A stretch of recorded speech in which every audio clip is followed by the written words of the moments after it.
Today I'm replacing the front sway bar links on my 2020 Toyota Tacoma.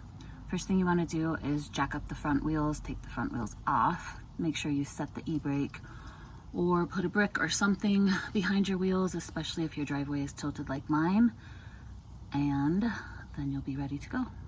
I have a slight clunking noise over bumps on my truck. It's got a new control arm and new struts and no other issues found at Brakes Plus. These are the sway bar links. There's one on either end of the sway bar. If you take them both loose at the same time, then you won't be fighting yourself on the sway bar tension. They're a little bit tricky because they'll spin and there's an Allen in here.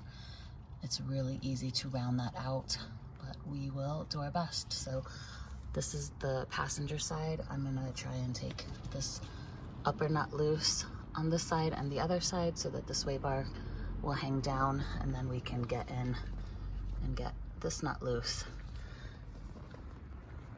Always make sure before you get started that your parts are correct.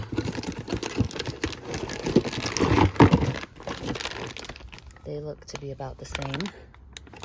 Might be different nut sizes, but it has the Allen in there too. So let me grab an Allen and the socket size and we'll get started. So my nut size is a 17 millimeter. I have this ratcheting wrench, and then the Allen is a 6 millimeter Allen.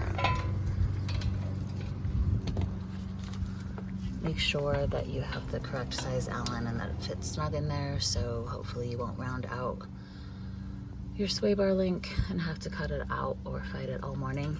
I'm going to hit it first with my impact gun, see if I can loosen it up that way. You want to pay attention to how these go back together. So the sway bar link is on the outside of the sway bar. You don't want to put it this way, though if it was that way it might be easier to reach the nut. Just basically put it back together the way you took it apart.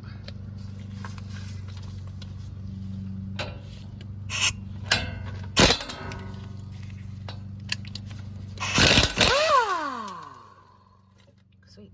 Let's do the other side. This is the driver's side. The nut on this side is actually a 19 millimeter. You can see how my boot is cracked and dry. I'm pretty sure there's play in those joints too, so hopefully new ones will help tighten up my suspension and help with the noise. See how this guy's spinning? So we tapped it with the impact gun to get it loose, and then we're going to put a wrench on the side and then counter hold that Allen in the center and loosen it all the way so we can get the nut off. Really kind of a two-handed job, but I've got my ratchet set against the caliper so we can get this nut off, and then drop the sway bar down to get the other sides loose.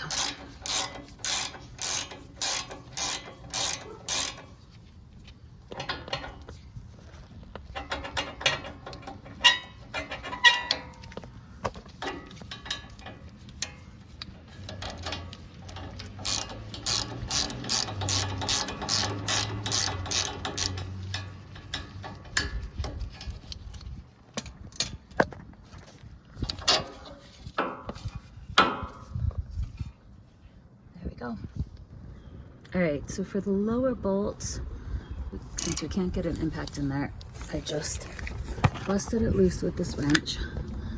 I'll spin it as much as I can, but I'm pretty sure it's already spinning, so I've got to get the Allen to counterhold. Sorry, it's a tricky angle.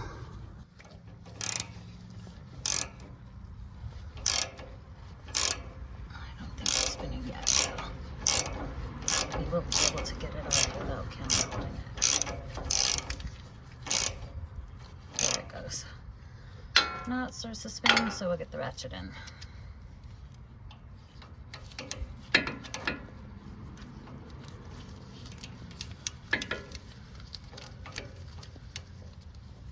make sure that you get your Allen in deep and flush so that it doesn't spin out on you.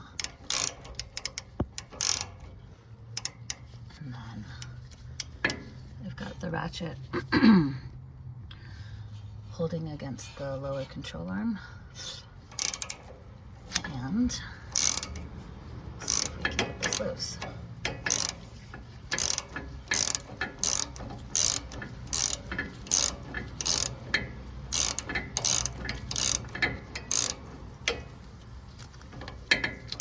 It's coming. Oops.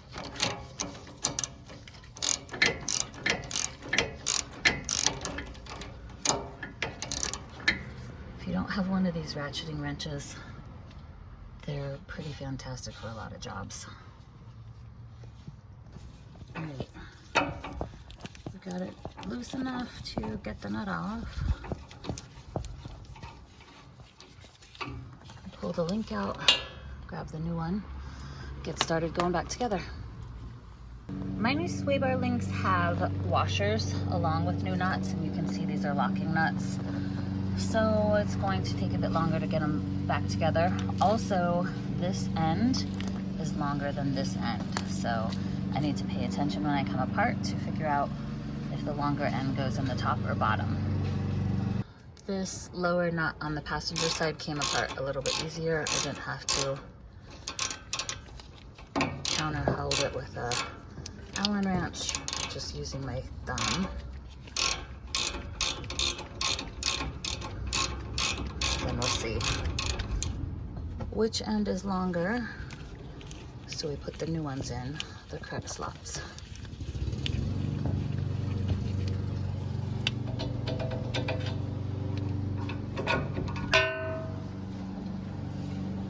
Looks like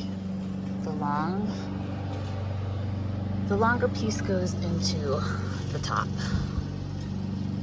All right, we got both sway bars out and we're ready to put the new ones in. You want to pay special attention. You can see one stud is longer than the other. This longer stud goes into the knuckle. And then my sway bars also came with washers and nuts. The washer goes on the sway bar, then the sway bar goes through the knuckle or sway bar itself, and then the nut goes on. So make sure before you try to put these in that you put the washer in place. I have found that it's easier to put the sway bar link into the sway bar, the lower one first, and then try and line up this upper one with the hole.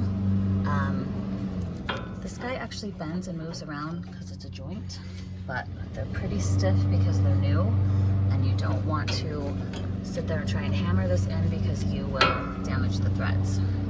You can see I need to try and angle mine down a little bit. What I do so I don't damage the threads is I grab an extension and a long socket and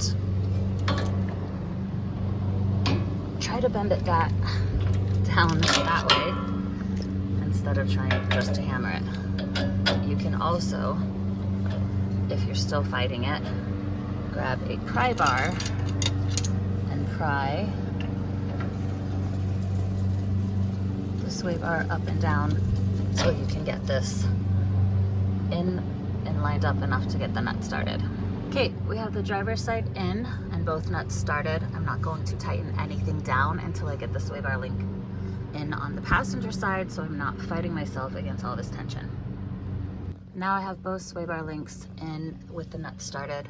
If you want, you can try and zap this with an impact, since there is room for the top nut. I'm going to loosen it the way I took it out with a wrench, and as long as it's not spinning, then I don't need to counter hold with that Allen. You can feel with your finger this end, while with a second hand you're doing your ratch. My second hand's holding a camera, but anyways, that way you can see if it's spinning or not when you're going back together. And I didn't need to. These newer ones are a lot stiffer, so they don't spin as easily, which makes it easier to tighten the nuts. So go around to all 4 nuts, tighten them like so, double check that everything's tight, and then you're ready to put your wheels back on.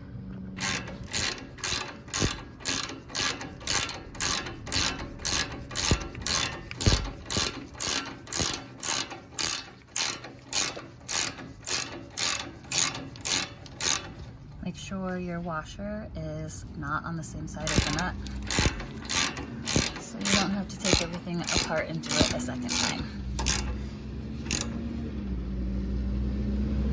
Once you've double checked that all 4 sway bar link nuts are tight and you have your wheels back on, torque your lug nuts to 83 foot-pounds.